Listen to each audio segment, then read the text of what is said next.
فرعية كمان لشخصية نشتي بردي كوبانة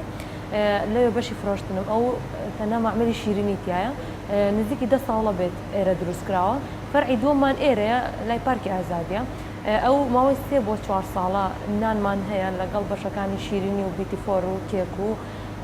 هموش تيك مان هيا يعني من بشي فروشتنم كاتي مشتريكية بولامان ترچی بووە تەڵەبی بکە لە ڕێگەی ڤایبەرەوە بێ لە ڕێگەی سەردانکردنەوە بێت ئەتوانین ئەوەی کە بیێ بۆی دابین بکەین ئەم ماوەدانی لە بەردەستمانە بەکاری هێنین وەکو ئارت زەیت ئەمەش تامی کەرەمێڵە لەگەڵ شەکر هێلکە 6 هێلکە با ئەوەش بزانن ئاوی لیمۆن ڤانێلا پیکی پاودەر و شیر ئەوانە بەکارهێنرێت یەکەم جار حازر ئەکرێت دواتریش کرێم و ئەکرێتە فڕە و کرێم وشتەکەی پێوە ئەکرێت ئەیتر دوایەوە بە جوانی دادرێت و حازرە بێ بۆی مشتری ئەکرێتە بەڕادەوە ترەوکاتە مشتری ئەیبات کێکەکان تا 10 ڕۆژ هیچ مشکلەیەکی نییە ماوەی خۆی ئەوەیە بەڵام ئێمە بەعام لە دوای 2 ڕۆژ ئێمە لە بەڕادا لایە بین ئەوە شەکرە شەکر و هێلکەکەی تێکرد بۆ پێ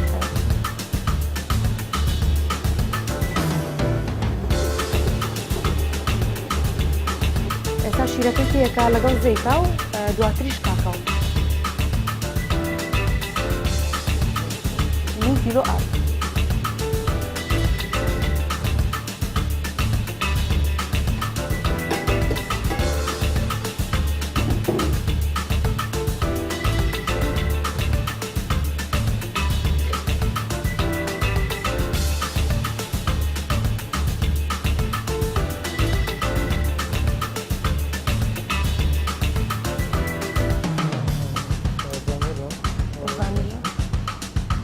فانيلا يك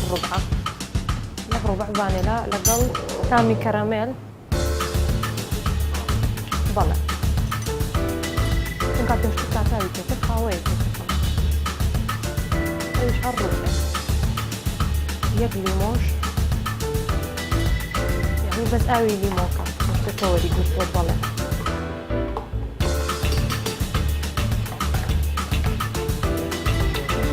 كي باودر اهو عملت أنا شيء؟ مين كوتش الأول؟ يعني كوتش الأول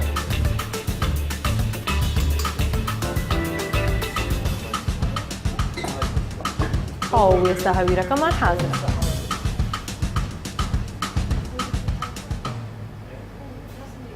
إما فايبر مان هي وبيج مان هي أتوان أجر خوش يعني نتوانن بين أتوان ليو أقدر ممكنه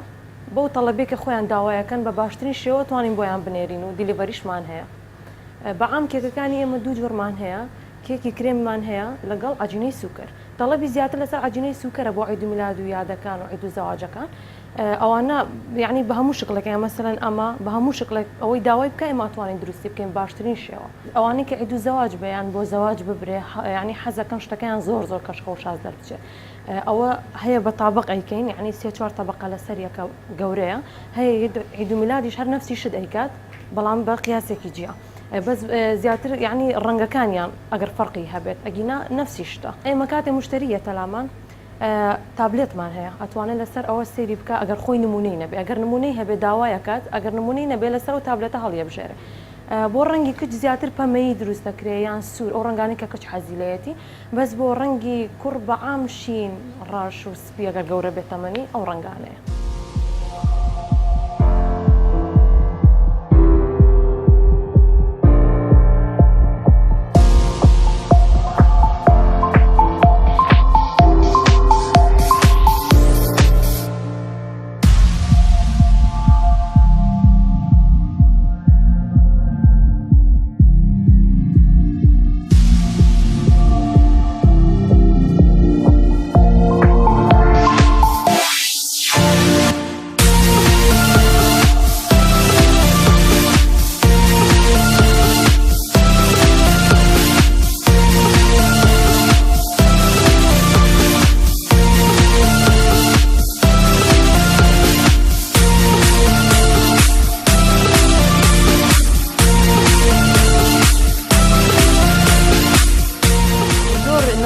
دروستەکەین ئەوە ئەگەڕێتەوە سەر تەڵەبی مشتری هەمانە فەڕەنسی کێک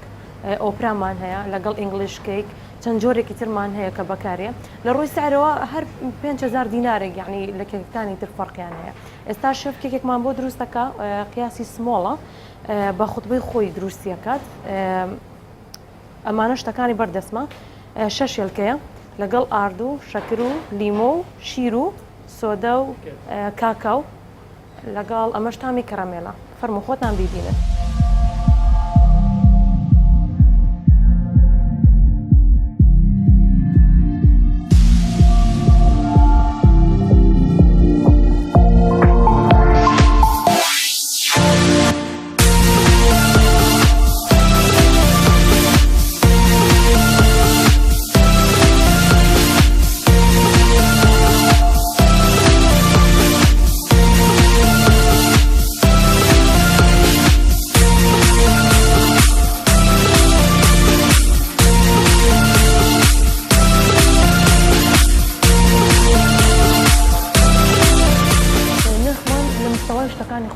ئێمە شیرینیەکانمان بەعام ڕۆنی هۆڵندیە هەموو شتەکانمان فستقا گوێزە شتێکی زۆر زۆر تەبیعیە شەکری کەمە ئەوەی کە هەمانە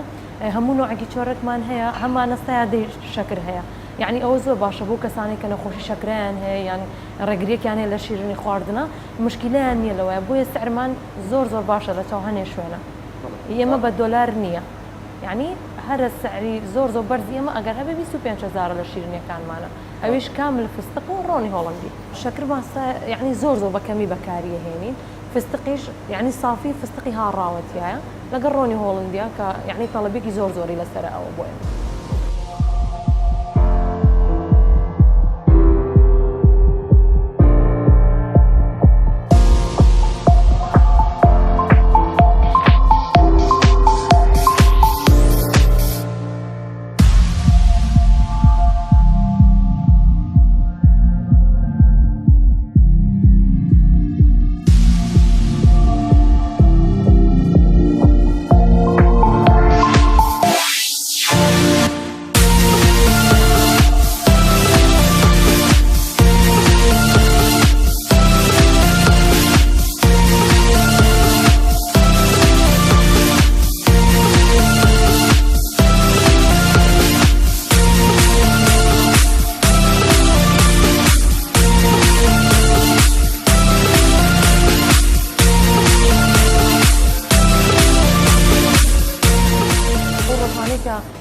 مەقسەد بەهۆی یەکەوە بێیان بۆ چواردەی دوو بۆ ڤالانتاین هەر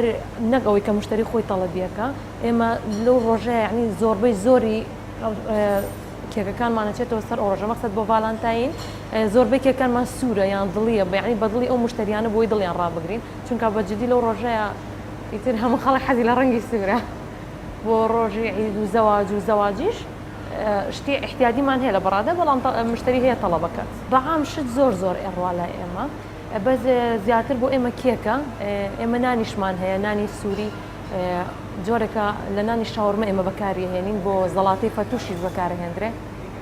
بۆ زەڵاتەی فەتوشیش بەکارهێنرێ ئەو نانە ئەوەش خواستێکی زۆر زۆری لەسەرە معمەلەکە هەر لێرێ لەم فەرعەیە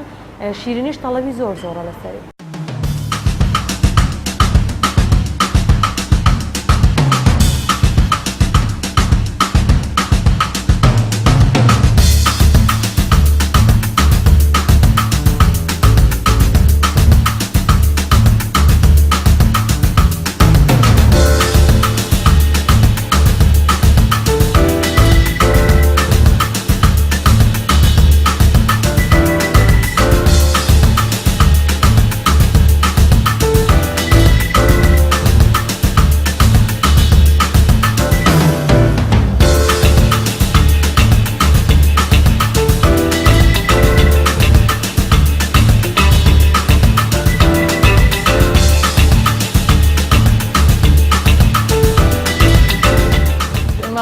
ساڵێک زیاترە من لێرەم مرتاحم لەگەڵ ستاف و ساحب ئیش و